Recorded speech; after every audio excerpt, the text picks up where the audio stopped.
2025થી 12 તારીખ સુધી રામોત્સવ હળવદની અંદર અવિરત ચાલવાનો છે। 30-3થી વિસ્તાર સહ કાર્યકર્તાઓ ભગવાન રામની પધરામણી કરે છે અને ભગવાન રામનો સંદેશ ઘર ઘર સુધી જન જન સુધી પહોંચે। ભગવાન રામના જે આદર્શ જીવન ચરિત્ર છે તે જીવન ચરિત્ર ઘર ઘર સુધી પહોંચે, જન જન સુધી પહોંચે એવા પ્રયત્નો કાર્યકર્તાઓ દ્વારા કરવામાં આવ્યા છે।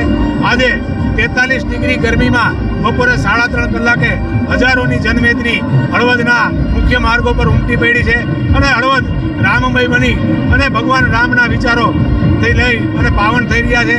અને આજે આ યાત્રા વૈદ્યનાથ મહાદેવ મંદિર ખાતે સંપન્ન થશે અને 12 તારીખે હનુમાન જયંતિના દિવસે યુવાનોને લઈ એક કાર્યક્રમ કરવાનો છે કે હળવદ તાલુકાની આજે શ્રી રામચંદ્ર ભગવાનની શોભાયાત્રા હળવદમાં ત્રીજી નીકળી છે અત્યારે, અને બહુ જ વધારે આનંદદાયક વાતાવરણ છે અને બહુ જ અમને જે આશા હતી એના કરતાં વધારે અમને ઉત્સાહ સાથે લોકોનું પ્રેમ મળતો ગયો છે અને જેમ જેમ સમય આવતો જાય એમ લોકો વધતા જાય છે અને બહુ જ આનંદમય વાતાવરણ અત્યારે બની ગયું છે।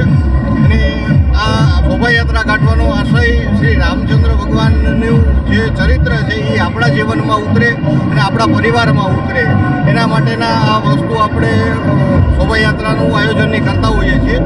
મારા માટે તો ખાસ આજનો દિવસ મારી લાઈફનો સૌથી ઇમ્પોર્ટન્ટ દિવસ બની ગયો છે અને હું માનું છું કે બધા જ હળવદ પ્રેમી મતલબ જનતા, હળવદની ધર્મપ્રેમી જનતા માટે, દરેક માટે આ દિવસ એકદમ અલગ જ દિવસ છે। આટલો તડકો હોવા છતાંય આટલું પબ્લિક આવ્યું છે તો એક રામ પ્રત્યેની એમની શ્રદ્ધા એ એમને અહીંયા ખેંચીને લાવી છે।